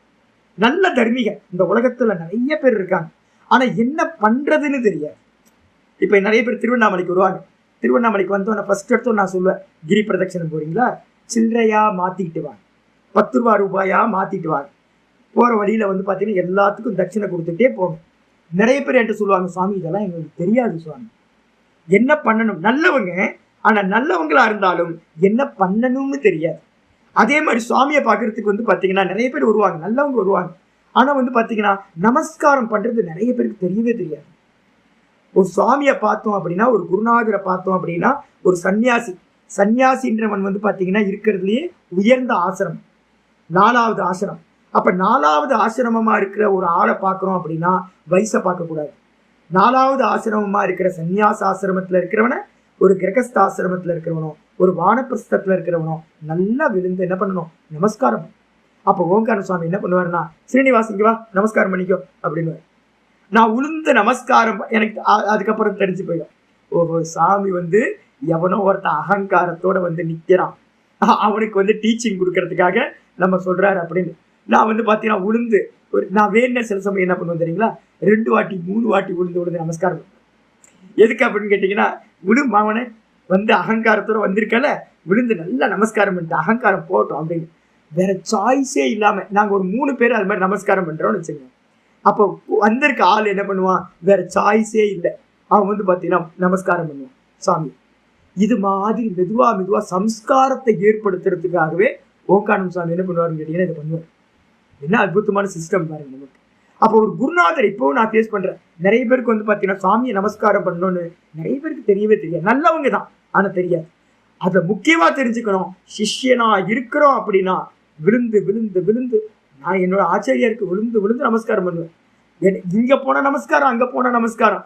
ஏன் அப்படின்னு கேட்டா, சுவாமி காப்பாத்துங்க சாமி, வேற பாதையே இல்லை சாமி, உங்களை விட்டா எனக்கு வேற கத்தியே இல்லை அப்படின்னு அந்த திரும்ப திரும்ப திரும்ப பிரீத்தி உண்டாகிறதுக்கு, நான் ஒன்றும் இல்லை சாமி, நான் ஒன்றும் இல்லை சாமி, நீங்க தான் சாமி, எல்லாம் நீங்க தான் சாமி அப்படின்னு விழுந்து விழுந்து நமஸ்காரம் பண்ணி அவர் இடத்துல கொஞ்சமாவது ஒரு கருணா வரட்டும் அப்படின்னு இந்த நமஸ்காரத்தை பண்ற. ஆச்சாரியர் சொல்றாரு, பிரகிருஷேன. பிரகிருஷேன என்னன்னு அர்த்தம்? நல்லா தண்டவத்து பிரணாம்னு சொல்லுவோம். ஒரு தண்டத்தை கீழே போட்டா எப்படி இருக்குமோ அது மாதிரி விழுந்து நமஸ்காரம் பண்றது. அது மாதிரி விழுந்து நீச்சைகி பத்தனம்னே போட்டார். நீச்ச விழுந்துன்னு அர்த்தம். தண்டத்தை கீழே போட்டா எப்படி இருக்கும்? பத்தனம்னா விழுதல்னு அர்த்தம். நல்லா விழுந்து பிரணிப்பாதோ எப்படி தீர்க்க நமஸ்காரகன் போட்டார். நல்லா தீர்க்கமா நமஸ்காரம் பண்றது. இந்த கைகளை நல்லா குவிச்சு மேல தூக்கி வந்து பாத்தீங்க அப்படின்னா, ஒரு உள்ளுக்குள்ள நமஸ்காரம் பண்ணும்போது என்ன இருக்கக்கூடாது, தான் எனது அப்படின்னு எந்த எண்ணமும் இல்லாம எந்த தாட்டும் இல்லாம அப்படியே விழுந்து தீர்க்க நமஸ்காரத்தை பண்ணிக்கணும். தேன அது மூலமா என்ன பண்ணணும்? கதம் வந்தக கேள்வி கேட்கணும் சுவாமிகிட்ட. விவேக சூடாமணியில கேட்டல, அது அப்படியே விவேக சூடாமணியில சொன்னதை ஆச்சாரியர் இங்க எழுதுற. கதம் வந்தக அந்த நமஸ்காரத்தை பண்ணிட்டு கேள்வி கேட்கணும், சுவாமி இந்த பந்தம்னா என்ன சுவாமி அப்படின்னு கேள்வி கேட்கணும். கதம் மோக்ஷக, சுவாமி இந்த பந்தத்திலிருந்து நான் எப்படி சுவாமி விடுபட முடியும்? மோட்சம்னா என்ன சுவாமி? ஊர்ல இருக்கவங்கலாம் ஒவ்வொருத்தரும் ஒவ்வொன்று சொல்றானே சுவாமி. நேற்று தான் வந்து பார்த்தீங்கன்னா நாங்கள் வந்து பார்த்தீங்கன்னா முக்திகா உபனிஷத்து ப்ரூஃப் ரீடிங் பண்ணிட்டு இருக்கோம், புக் ஒர்க் பண்ணி நானும் வித்யா பிரசாத்தும். அதில் வந்து பார்த்தீங்கன்னா இவர் வந்து பார்த்தீங்கன்னா அருமையாக கேள்வி கேட்குறார். ஹனுமன் வந்து பார்த்தீங்கன்னா ராமபிரான்ட்ட மோட்சம்னா பல பேர் பலவிதமாக சொல்கிறாங்களே, என்னென்ன சாய்ஸ் இருக்கு? சில பேர் சொல்கிறாங்க காசியில் வந்து பார்த்தீங்கன்னா செத்து போனால் மோட்சம்னு சொல்கிறாங்க. சில பேருக்கு வந்து பார்த்தீங்கன்னா தாரக மந்திரத்தை சொன்னால் மோட்சம்னு சொல்கிறாங்க.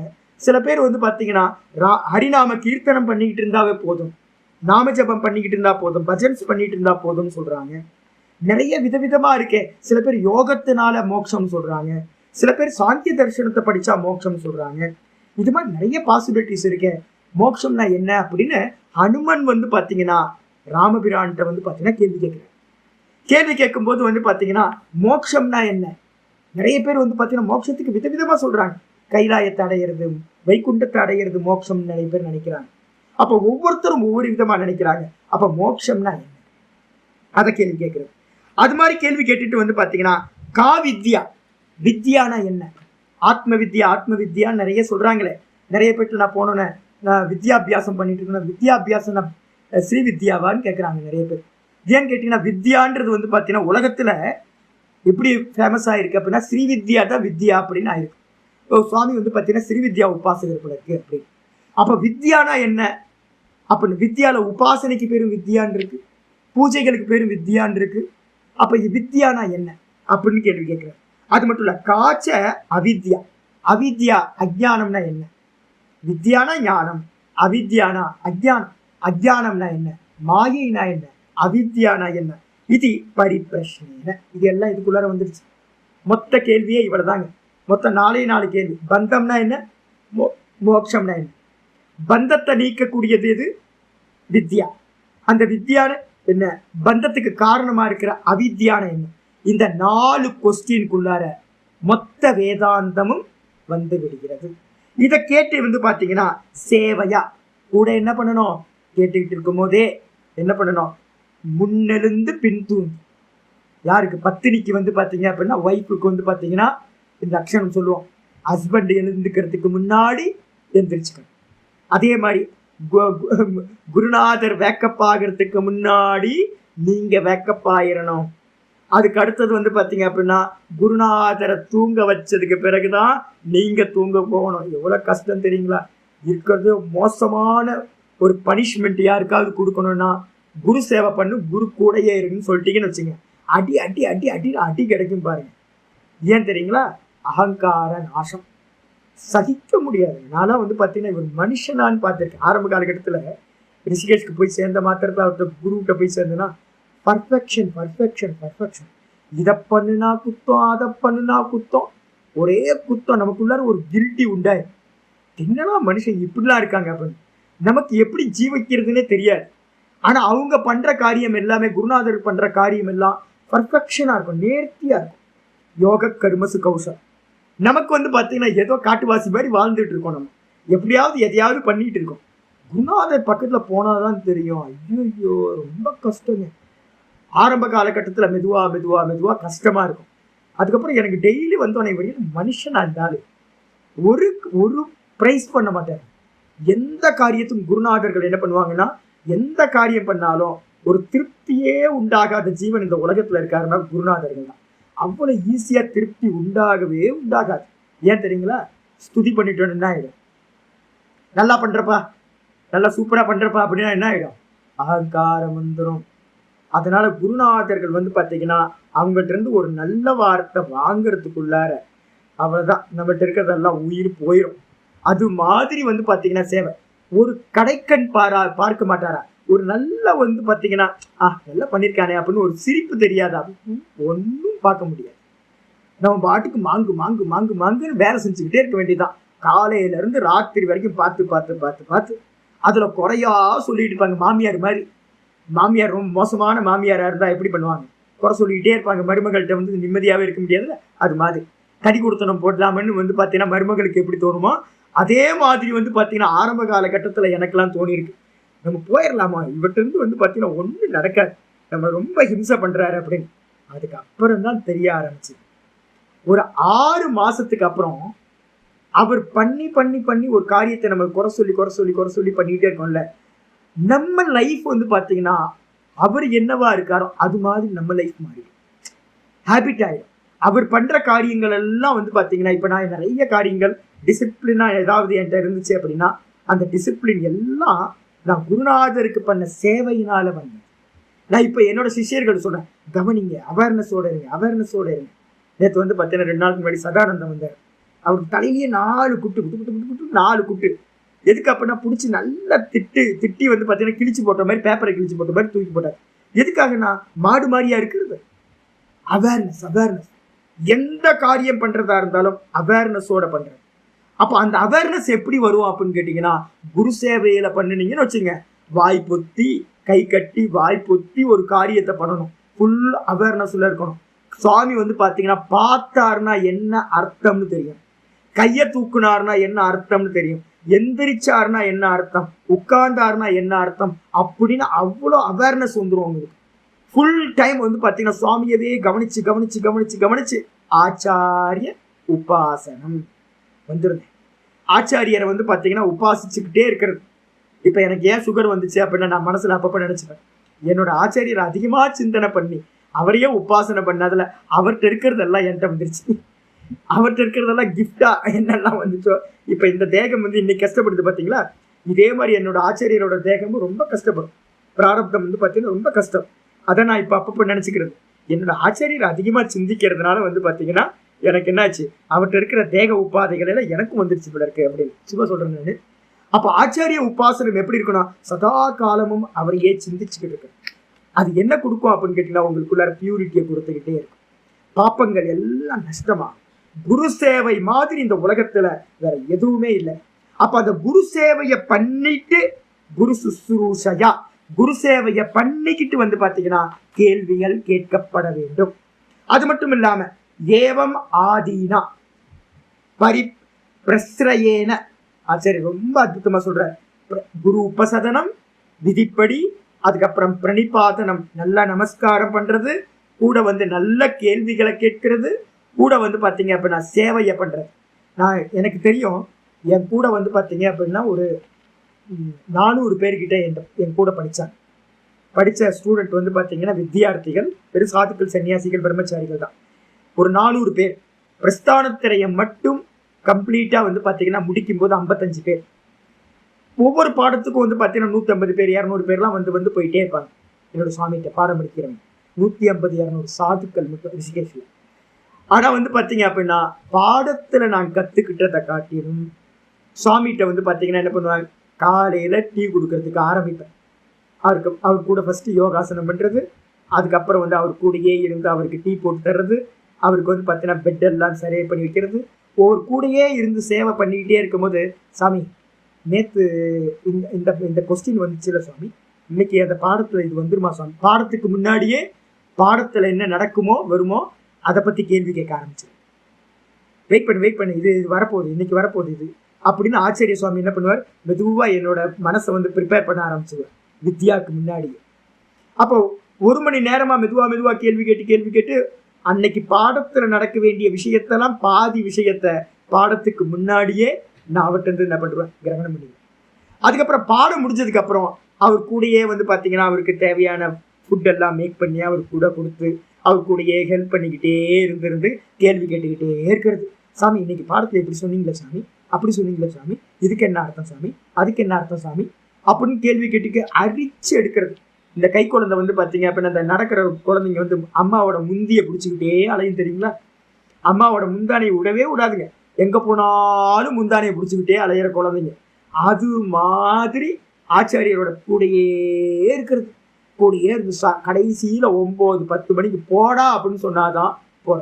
நமக்குன்னு ஏதாவது காரியம் இருக்குமானா, நம்மளுடைய காரியங்கள் இருந்துச்சு அப்படின்னா, சுயநலமா இருந்தோம் அப்படின்னா குருநாதருக்கு சேவை பண்ண முடியாது, டிரான்ஸ்ஃபர்மேஷன் நடக்க. அப்ப நான் பாடத்துல படிச்சதை காட்டிலும் குருநாதர் கூட இருந்து சேவை பண்ணிக்கிட்டே படிச்சதற்கு பார்த்தீங்களா, நுணுக்கங்கள் எல்லாம் வந்து பார்த்தீங்கன்னா லிட்ரல் மீனிங் எல்லாமே பாடத்துல கிடைச்சது. ஆனா லிட்ரல் மீனிங்கை வந்து பார்த்தீங்கன்னா அப்ளை பண்ற மெத்தட் இருக்கு பார்த்தீங்களா, கனெக்ஷன்ஸ் நிறைய இருக்கும். சொல்லாத நிறைய விஷயங்கள் எப்போ சொல்ல முடியும் அப்படின்னா டே டு லைஃப்ல கூட இருக்கும்போது தான் நம்ம சொல்ல முடியும். அப்ப அதனால என்ன பண்றது, சேவையோடு சேர்ந்து குருநாதருக்கு என்ன சந்தோஷம் தரும் தெரியுங்களா, குருநாதர்கிட்ட வந்து பார்த்தீங்கன்னா நல்ல நல்ல கேள்விகள் கேட்டீங்க அப்படின்னா ரொம்ப சந்தோஷமாயிடும். யாரெல்லாம் நல்ல கேள்வி கேட்குறாங்களோ அவங்க மேலெல்லாம் பூர்ண ஆசீர்வாதம் உண்டாயிடும்.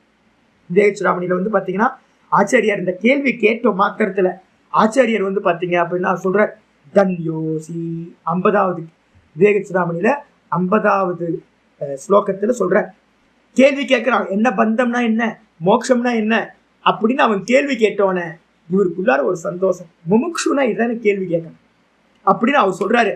தன்யோசி, நீ வந்து பார்த்தீங்கன்னா பாக்கியசாலி ஆயிட்டப்பா, நீதான் தன்யனான. ஏன் அப்படின்னு கேட்டீங்கன்னா இந்த கேள்வி யாருக்கும் வரமாட்டேங்குது.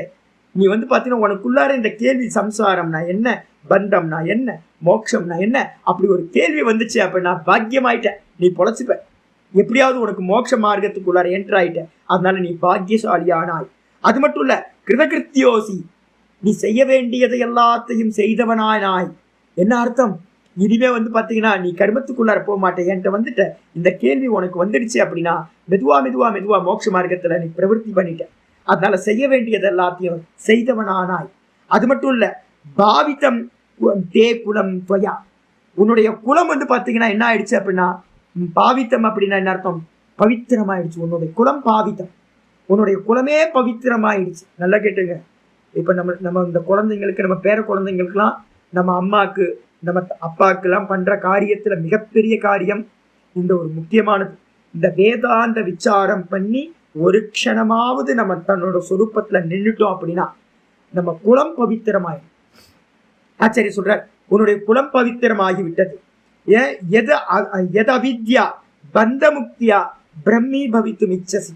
ஏன் பவித்திரமாச்சு தெரியுங்களா, ஏன் தன்யனானாய் தெரியுமா, ஏன் கிருதகிருத்தியனானாய் தெரியுமா, நீ இந்த பந்தத்தை பத்தியும் மோட்சத்தை பத்தியும் ஒரு கேள்வி கேட்டப்பாரு, இந்த கேள்வினாலேயே நீ வந்து பார்த்தீங்கன்னா தன்யனானாய் அப்படின்னு ஆச்சாரியர் சொல்றாரு. அப்ப என்ன அர்த்தம் கேட்டீங்கன்னா, நல்ல கேள்வி கேட்கிறவன், விசாரபூர்வமா யாரெல்லாம் கேள்வி கேட்கிறாங்களோ அது மாதிரி ஒரு சந்தோஷத்தை வந்து பார்த்தீங்கன்னா குருநாதருக்கு ஆச்சாரியருக்கு உண்டு பண்ணவே முடியாது. அப்ப நல்ல சேவா, நல்ல சேவையோடு சேர்ந்து நல்ல கேள்விகளை கேட்டு இதை அடையணும். ஆச்சாரியர் வந்து பார்த்தீங்கன்னா ஒரு கொட்டேஷன் கொடுக்குறார். என்னன்னு கேட்டீங்கன்னா, இந்த கேள்விக்கு கேட்டு இந்த ஞான மார்க்கத்துல வரோம் பார்த்தீங்களா, நமக்குள்ளார ஒரு தேடுதல் வாண்டரிங் இருக்குல்ல, இது எப்படா மோட்சம் அடையும்னு ஒரு தாகம் இருக்கு. இது என்ன பண்ணும் அப்படின்னா, ஒரு அருமையான ஸ்லோகம் வந்து பார்த்தீங்கன்னா புராணத்துல இருக்கு, ஸ்காந்த புராணத்துல இருக்கிற ஸ்லோகம். குலம் பவித்ரம் ஜனனி கிருதார்த்தாம். இந்த வேதாந்தத்துக்குள்ளார யாரெல்லாம் உள்ள வந்தீங்களோ அவங்களோட குலம் பவித்திரமாகிவிடும். ஜனனி கிருதார்த்தா, நம்ம அம்மா வந்து பார்த்தீங்கன்னா செய்ய வேண்டியதை எல்லாம் செய்தவளாகிறார். ரமண பகவானுக்கு வந்து பார்த்தீங்கன்னா அம்மாவுக்கு வந்து ஒரு கோயிலை கட்டியிருக்கு, மாத்ரு பூதேஸ்வரர்னு வச்சிருக்கு, பக்கத்திலேயே சந்நிதி வச்சிருக்கு. ஞானியானது ரமணர். ஆனா நிறைய பேர் வந்து பார்த்தீங்கன்னா, நான்லாம் வந்து முதல்ல போகும்போது ரமணர் பகவானோட அம்மாவுக்கு போய் நமஸ்காரம் பண்ணிட்டு அந்த சந்நிதியை நமஸ்காரம் பண்ணிட்டு தான் அவரோட சந்நிதிக்கே நான் போவேன். அப்ப என்ன அர்த்தம்னு கேட்டீங்கன்னா, பிள்ளையோட ஞானம் அம்மாவை வந்து பார்த்தீங்கன்னா மகிமைப்படுத்துறதா ஆயிடுச்சு. அப்ப அதனால சொல்றாரு ஜனனி கிருதார்த்தா. ஜனனினா அம்மா வந்து பார்த்தீங்கன்னா செய்ய வேண்டியதெல்லாம் செய்தவள் ஆகின்றாள். அடுத்து சொல்றது விசம்பரா புண்ணியவதீச்ச தேனி. அவன் பிறந்த பூமி இருக்கு பாருங்க, எந்த பூமியில வந்து பார்த்தீங்கன்னா அந்த ஞானி புருஷன் பிறந்தானோ அந்த பூமியே பவித்திரமாகுதான். சொல்றோம்ல, இப்ப ரமண பகவானோட இடத்துக்கையோ இல்ல சங்கரோட காலடிக்கும் நம்ம போயிட்டு வந்துட்டு இருக்கோம். திருச்சூழிக்கு வந்து பார்த்தீங்கன்னா ஒவ்வொருத்தரும் ரமண பக்தர்கள் எல்லாம் திருச்சூழிக்கு போறாங்க.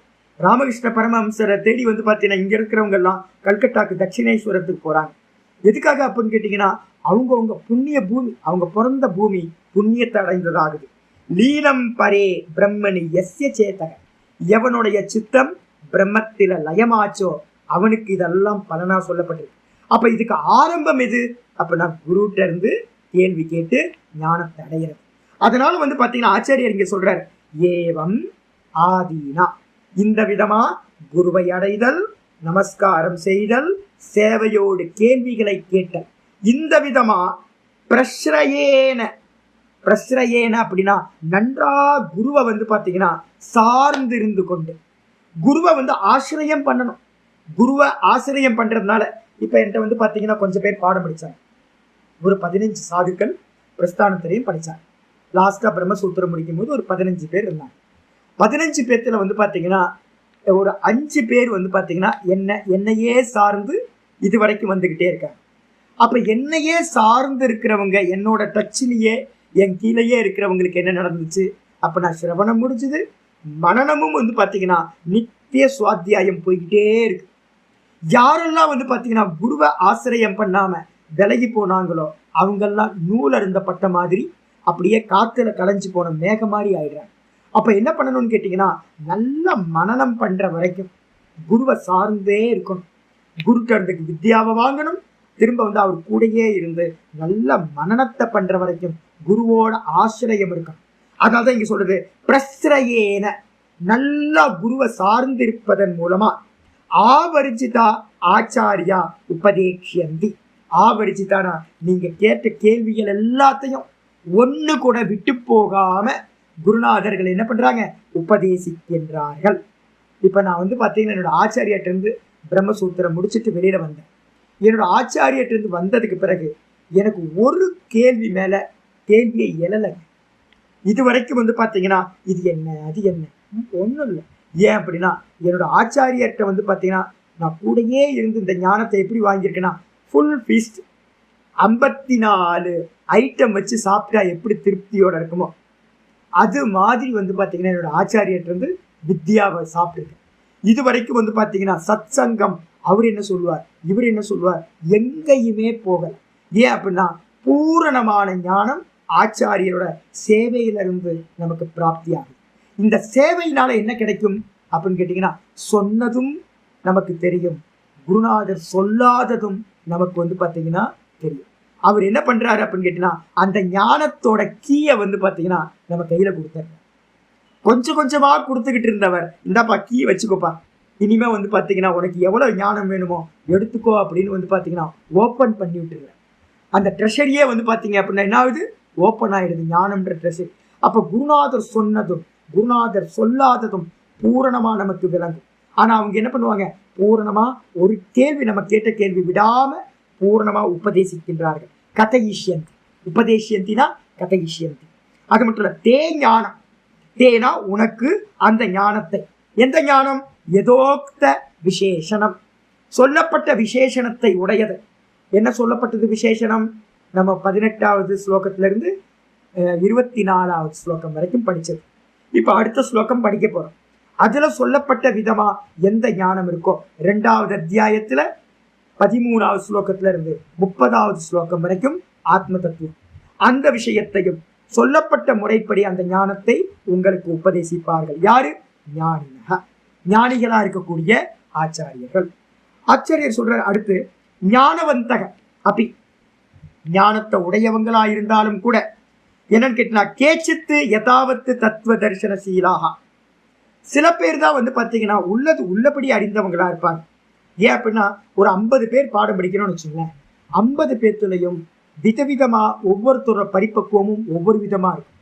சில பேர் இப்பதான் ஃப்ரெஷ்ஷா வந்திருப்பாங்க, சில பேர் வந்து பாத்தீங்கன்னா முடிக்கிற காலத்துல இருப்பாங்க, நல்ல மனநம் போய் முடிக்கிற நிலையில இருப்பாங்க, சில பேர் சிரவணத்துல இருப்பாங்க, சில பேர் மன்னத்துல இருப்பாங்க, சில பேர் நிதித்தியாசனத்துல இருந்துகிட்டு சில சந்தேகங்களுக்காக வந்திருப்பாங்க. அப்ப என்ன அர்த்தம்னு கேட்டீங்கன்னா நிறைய பேர் நிறைய வெரைட்டியா இருப்பாங்க. ஒவ்வொரு ஜென்மத்திலையா மெதுவா மெதுவா நம்ம ஏறுறோம் மேல ஞானத்துல படியில.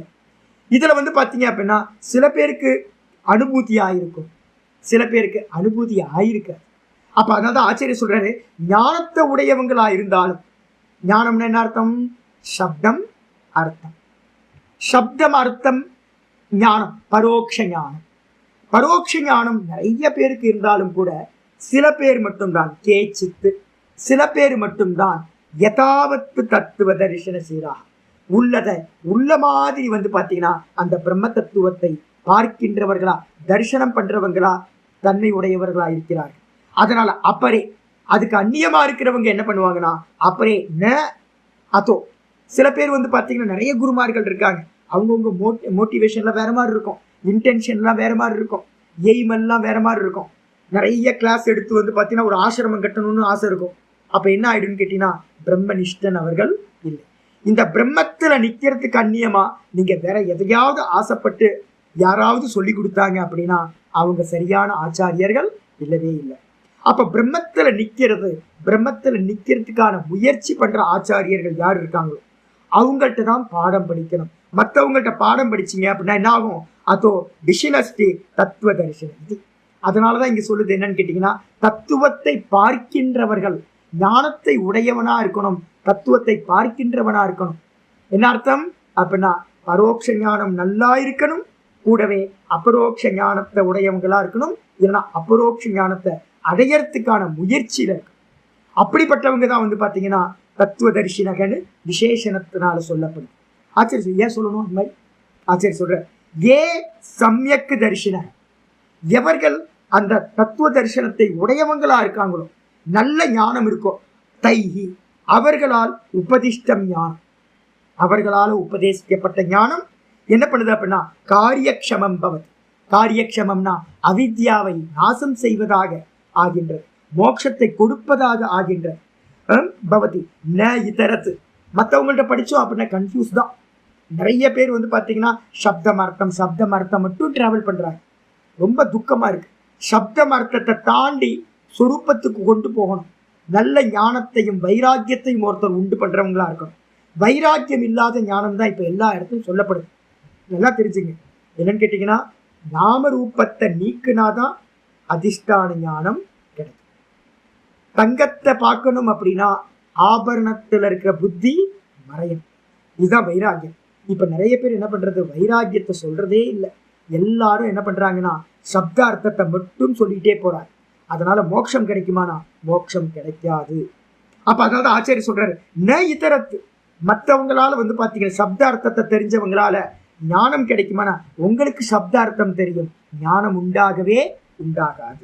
இது பகவதோ மதம். இதுதான் வந்து பாத்தீங்கன்னா பகவானோட மதம். அப்ப என்ன பண்ணணும் அப்படின்னு கேட்டீங்கன்னா குருநாதரை ரொம்ப கவனமா செலக்ட் பண்ணணும். அவருக்கு இன்டென்ஷன் என்னன்னு பார்க்கணும். அவரோட நோக்கம் நம்ம நிறைய பேர் ஆச்சரியர் சொல்லுவார் என்னன்னு கேட்டீங்கன்னா நிறைய பேர் வந்து பாத்தீங்கன்னா உங்க பாக்கெட்ல இருக்க பணத்தை எடுக்கிறதுக்கே கவனமா இருக்கிற ஆச்சாரியர்கள் நிறைய இருக்காங்க. எப்படி பணத்தை எடுக்க அப்படி அது மாதிரி இருக்கிற ஆச்சாரியர்கிட்ட போனீங்க அப்படின்னா பணமும் போயிடும், அதுக்கப்புறம் உங்களோட மோட்சமும் கிடைக்காம போயிடும். அப்ப யாருக்கு வந்து பாத்தீங்கன்னா இந்த உலகத்தை அடையணும் அப்படின்ற எண்ணம் இல்லையோ அது மாதிரி ஆச்சாரியர்கிட்ட தனத்திலையும் பேர் புகழ்லையும் அதே நேரத்துல வேற ஸ்ரீ விஷயத்திலையும் யாரு சுத்தமா இருக்காங்களோ அது மாதிரி வைராக்கியத்தை உடையவங்கள் இடத்துலதான் இந்த வித்யாவை கேட்க வேண்டும் என்று அர்த்தம். இதுதான் ஆச்சாரியரோட மதம். அதுக்காக தான் வந்து பாத்தீங்கன்னா கிருஷ்ண பரமாத்மா என்ன பண்ணியிருக்கார், தத்துவ தரிசனஹா அப்படின்ற பதத்தை பயன்படுத்தியிருக்கார். அப்படின்னு முக்கியமான ஸ்லோகம் இது முடியுது. இதோட மீனிங் இன்னும் கொஞ்சம் இருக்கு, கம்பேர் ஸ்டடிஸ் பண்ணுவோம். நாளைக்கு மீதி நம்ம பார்க்கலாம். ஓம் பூர்ணமத பூர்ணமிதம் பூர்ணாத் பூர்ணமுதச்யதே பூர்ணஸ்ய பூர்ணமாதாய பூர்ணமேவாவசிஷ்யதே. ஓம் சாந்தி சாந்தி சாந்தி. ஹரி ஓம். ஸ்ரீ குருபியோ நமः. ஹரி ஓம்.